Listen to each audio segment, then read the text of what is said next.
मधुर और मीठे नाम में आप सभी को जय मसीह की। मेरा नाम है फ्रेड एरियल और यीशु हमारे शर्मा में एक बार फिर से आप सभी का वेलकम है और परमेश्वर का धन्यवाद करते हैं सुंदर दिन के लिए। जब उसने दिन की तरह आज का दिन भी दिया है तो हम परमेश्वर का धन्यवाद करते हैं। और आज जो परमेश्वर ने हमें वचन दिया है वो हमको मिलता है पुराने नियम की पुस्तक में भजन संहिता उसका 23वां अध्याय और उसकी 6ठी आयत। भजन संहिता उसका 23वां अध्याय उसकी 6ठी आयत, जहाँ इस प्रकार लिखा है, निश्चय भलाई और करुणा जीवन भर मेरे साथ साथ बनी रहेगी और मैं यहोवा के धाम में सर्वदा वास करूंगा। परमेश्वर का वचन पढ़ेंगे, इसके पढ़े और सुने जाने पर परमेश्वर आशीष दे।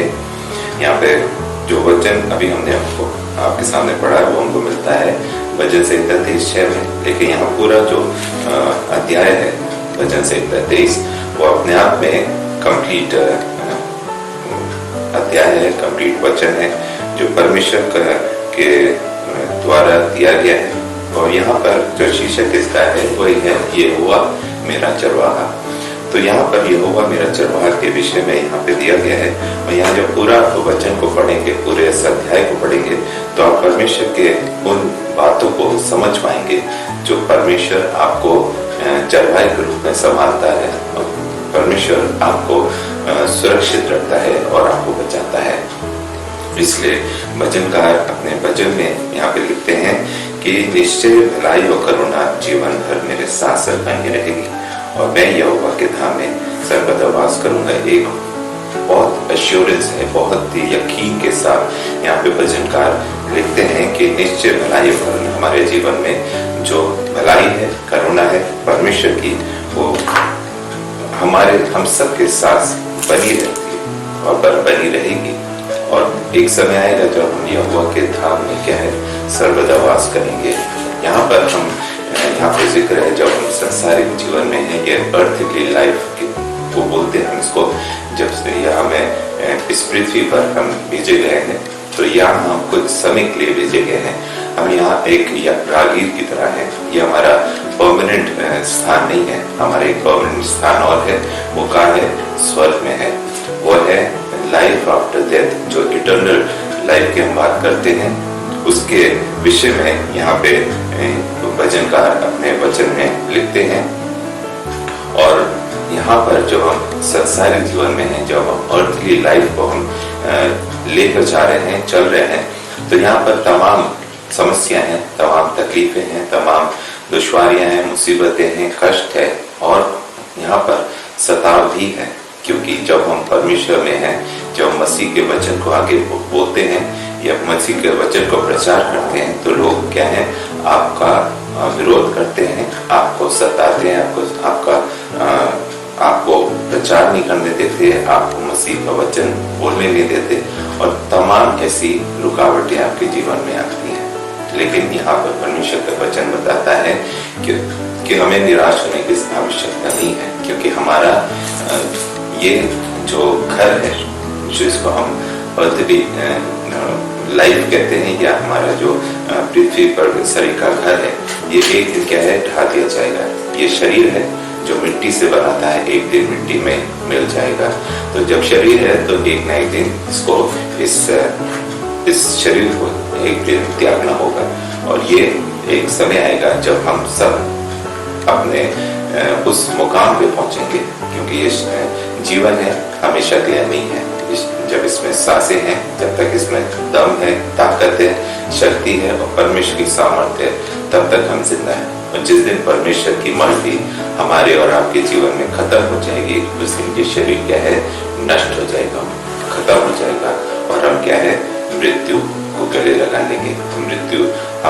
हम मृत्यु में चले जाएंगे या मृत्यु को हम हमेशा के लिए इस संसार को छोड़ देंगे। लेकिन जो परमेश्वर में बने रहते हैं, जो मसीह में बने रहते हैं, जिनका विश्वास मजबूत है, जो ये मानते हैं कि इस लाइफ के बाद भी एक और जीवन है, वो है अनंत जीवन, जिसके विषय में हमने पहले भी आपको बताया था कि अनंत जीवन क्या है। जब आप परमेश्वर के वचन को ध्यान से पढ़ेंगे और उस वचन को समझने की कोशिश करेंगे कि लाइफ आफ्टर डेथ क्या है, क्या मसीह जीवन में हमारा जीवन सिर्फ संसारिक जीवन में रहकर ही है या जब तक हम जिंदा हैं मसीह के वचन को पढ़ रहे हैं या हम उसके अनुसार चल रहे हैं, तो क्या हमारा जीवन इतना ही तक सीमित है या उसके बाद भी कुछ है? ये सिर्फ मसीह जीवन में ही आपको मिलता है कि आपको अनंत जीवन की जो एश्योरेंस है वो परमेश्वर के द्वारा आपको दी गई है। इसलिए परमेश्वर का वचन बताता है कि निरंतर आप प्रार्थना में बने रहें और निरंतर परमेश्वर पर विश्वास रखें, क्योंकि परमेश्वर का वचन बताता है यदि तुम मुझ में बने रहो और मेरा वचन तुम में बना रहे तो जो चाहो मांगो वो तुम्हारे लिए हो जाएगा। तो यहाँ पर यही है कि हमें परमेश्वर में बना रहना है और परमेश्वर का जब हम परमेश्वर में बने रहेंगे और परमेश्वर के वचन में बने रहेंगे तो परमेश्वर का अनुग्रह जो हमारे और आपके जीवन के लिए है, वो जो दिन मांगे वो हम सबको हर दिन हर पल देता है। तो क्यों ना उस अनंत जीवन की हम आशा रखें, आस रखें, क्योंकि यदि हम परमेश्वर में मजबूत हैं, दृढ़ हैं, परमेश्वर के वचन में बने रहते हैं तो एक समय आएगा जब वो हमें उस स्थान पे भी पहुंचाएगा जो अनंत जीवन है। आगे हम एक जगह से पढ़ेंगे, दूसरा कुरिन्थियों उसका 5वां अध्याय और उसकी पहली आयत। दूसरा कुरिन्थियों उसका 5वां अध्याय और उसकी पहली आयत, जहाँ इस प्रकार लिखा है, क्योंकि हम जानते हैं कि जब हमारा पृथ्वी पर का डेरा सरीखा घर गिराया जाएगा तो हमें परमेश्वर की ओर से स्वर्ग में एक ऐसा भवन मिलेगा जो हाथों से बना हुआ घर नहीं परंतु चिरस्थायी है। यहाँ पर अभी हमने अनंत जीवन की बात की थी, तो यहाँ ये जो वचन अभी हमने पढ़ा उसी के संबंध में है, उसी से रिलेटेड है। दूसरा कुरिन्थियों 5:1 जहाँ पे लिखा है, क्योंकि हम जानते हैं, या पौलुस अपने पुस्तक में लिखते हैं, क्योंकि हम जानते हैं कि जब हमारा पृथ्वी पर का डेरा सरी का घर गिराया जाएगा। पृथ्वी पर का डेरा सरी का घर कौन है? हम लोग हैं। हम परमेश्वर के द्वारा रचे गए हैं और इस पृथ्वी पर रचे गए हैं ताकि हम परमेश्वर की महिमा हमारे द्वारा से, हमारे जीवन से उसको निरंतर होती रहे। इसीलिए यहाँ पे लिखा है, जिस दिन वो समय आएगा जिस दिन हम मृत्यु को गले लगा लेंगे या हम नाश कर दिए जाएंगे, ये शरीर हमारा खत्म हो जाएगा, सांसें थम जाएंगे, दिल धड़कना बंद हो जाएगा, तो हमारा ये जो लिखा है हमारा पृथ्वी पर का डेरा सरी का घर गिराया जाएगा। तो हमें परमेश्वर की ओर से स्वर्ग पर एक ऐसा भवन मिलेगा।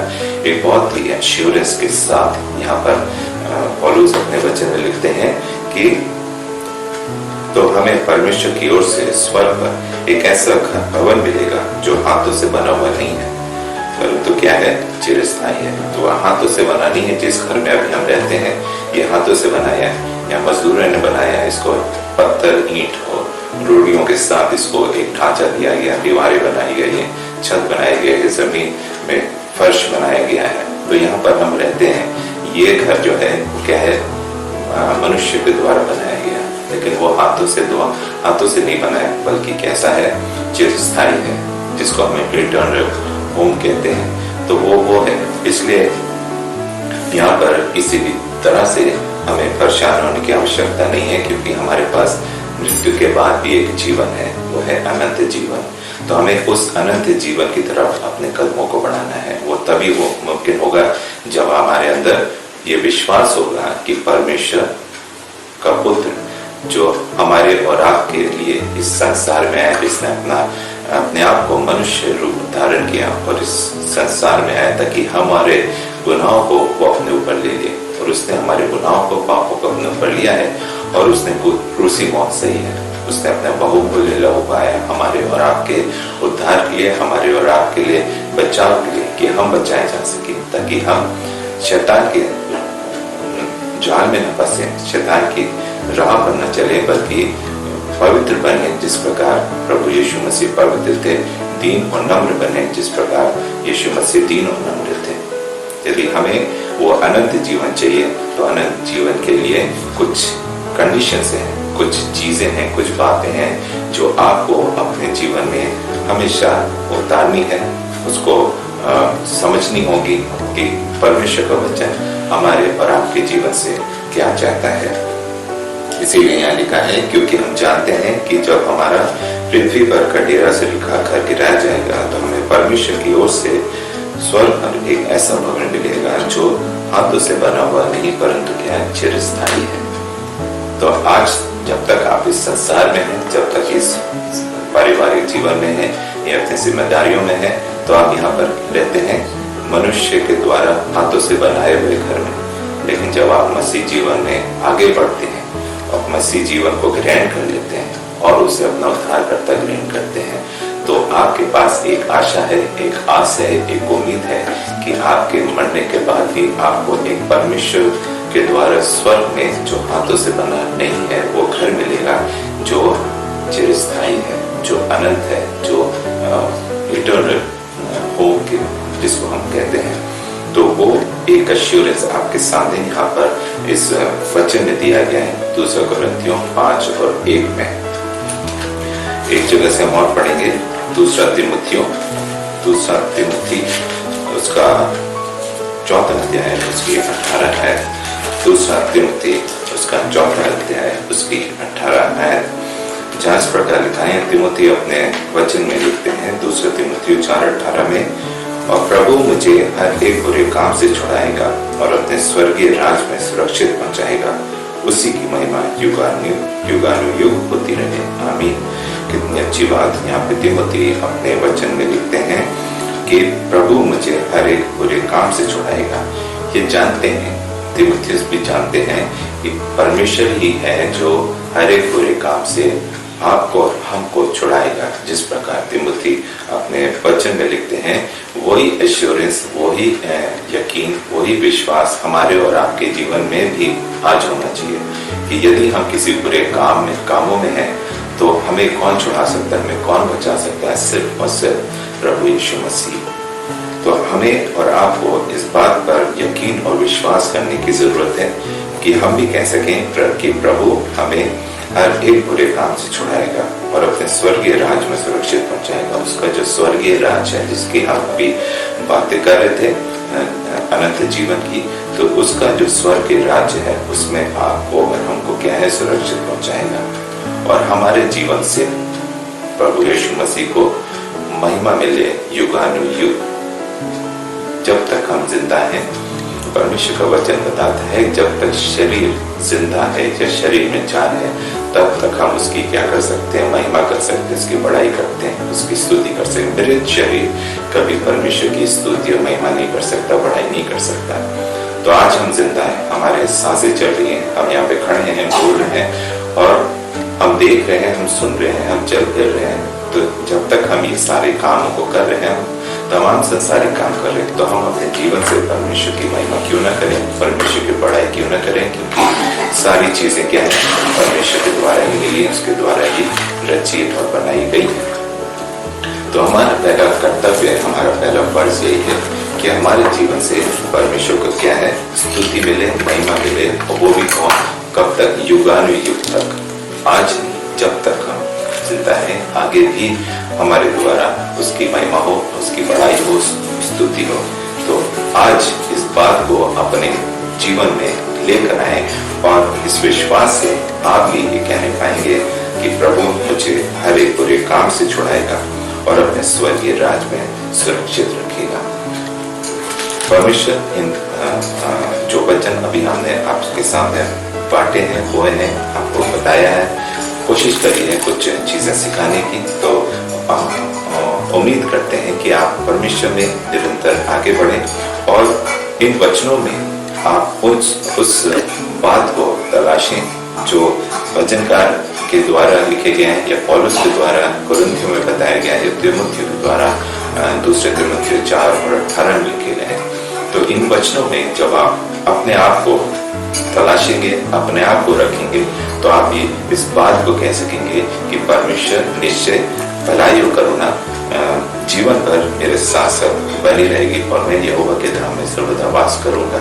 एक अंतिम जगह से हम पढ़ेंगे भजन संहिता 16 का 11।